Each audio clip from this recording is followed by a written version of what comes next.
Hello, everybody. I want to talk to you guys today about section 9.1.2, and we're going to look at more solving inequalities.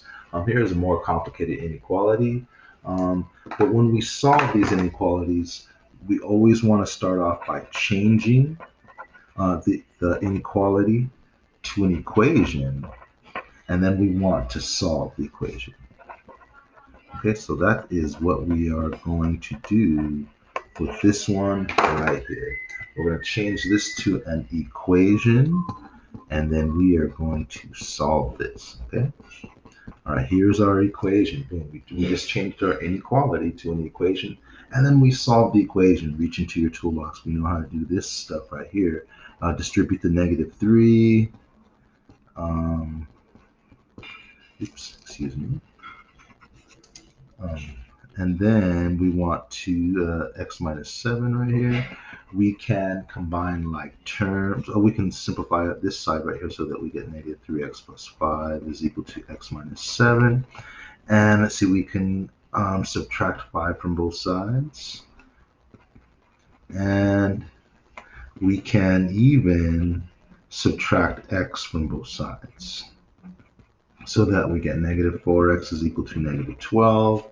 That tells us that x is equal to 3.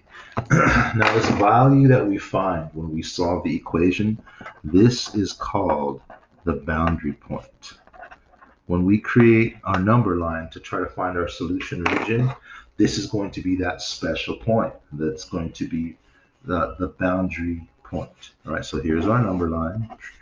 We know that at x equals 3, that's our boundary point. This creates two different regions in the number line. And our solution for our original inequality is either over here or it's over here. And so we're going to test a point in each region. But before we do that, since this inequality has an equal to portion, we know that we are going to have a solid point here because it has an equal to point. So we know that this is solid because it's greater than or equal to.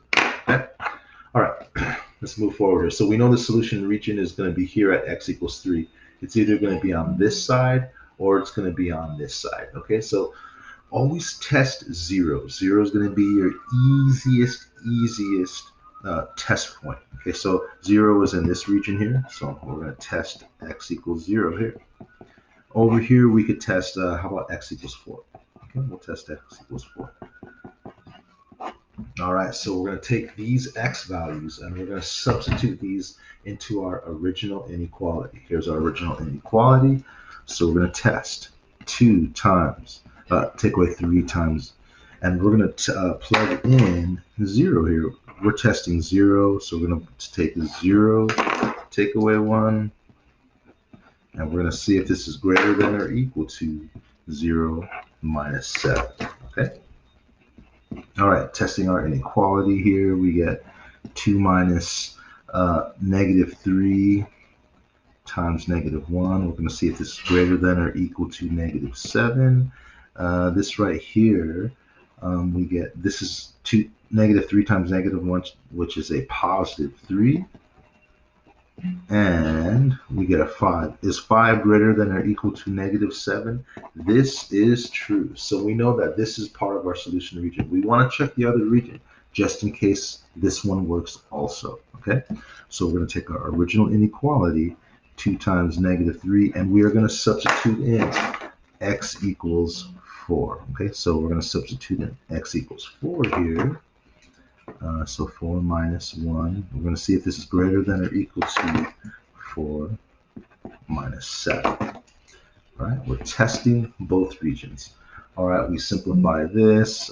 We get 2 take away 3 times 3. We're going to see if that's greater than or equal to -3. 2 minus 9. We want to see if this is greater than or equal to -3. -7 greater than or equal to -3. This is a false statement. -7 is not greater than -3. So this tells us right here that our solution region is this one right here. Here's our solution region. We could highlight this with our highlighter, there's our solution region, and we can say that the solution region is x less than or equal to positive 3.